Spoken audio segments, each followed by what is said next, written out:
আমাদের বড় বড় শহরগুলোতে এমন অনেক জায়গা আছে যেখানে প্রকৃতির ছোঁয়া আর নেই। রাস্তা, ফুটপাত, যানবাহন, পার্কিং গ্যারেজ, বিলবোর্ড অথবা গ্লাস আর স্টিলে তৈরি বিশাল সব দালান সবই হয়তো দেখবেন, কিন্তু গাছ দেখবেন না, ঘাস দেখবেন না, অন্য কোনো প্রাণীও দেখবেন না, মানুষ ছাড়া। আমাদের চারপাশে শুধু মানুষ আর মানুষ। শুধু গগনচুম্বী দালানগুলোর ফাঁক দিয়ে সোজা উপরের দিকে তাকালে দেখতে পাবেন একখণ্ড নীলাকাশ অথবা নক্ষত্রের দল। মানবজাতির উত্থানের বহু আগে যা যা ছিল তার স্মৃতিচিহ্ন হয়ে রয়ে গেছে এগুলো।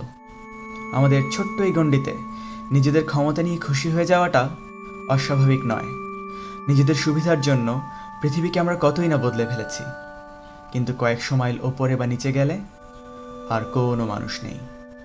এই ব্রহ্মাণ্ডের উপর আমাদের প্রভাব শূন্য। 10,000 বছর আমাদের দীর্ঘ ইতিহাসের ক্ষুদ্র একটি পরিসর। এর মধ্যেই আমরা যাযাবর জীবন পরিত্যাগ করেছি, উদ্ভিদ আর প্রাণী দুটোকেই নিজের কাজে লাগিয়েছি। খাদ্যকে নিজের টেবিলে নিয়ে এসেছি, ওর পেছনে পেছনে আর ছুটছি না। স্থির এই জীবনযাত্রা বস্তুগত সুযোগ সুবিধা দিয়েছে ঠিকই, তবে দিয়েছে অস্থিরতা আর অপূর্ণতাও।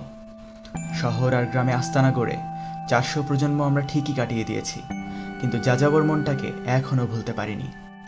প্রত্যেক মহাদেশে, দুর্গম সব দ্বীপেও এখন লোকে লোকারণ্য। মেরু থেকে মেরুতে, মাউন্ট এভারেস্ট থেকে মৃত সাগরে, মহাসাগরের অতলে এবং মাঝে মাঝে ভূপৃষ্ঠের 200 মাইল ওপরেও এখন মানুষের বসবাস। প্রাচীন যুগের ঈশ্বরের মতো মানুষ এখন আকাশেও বিরাজমান।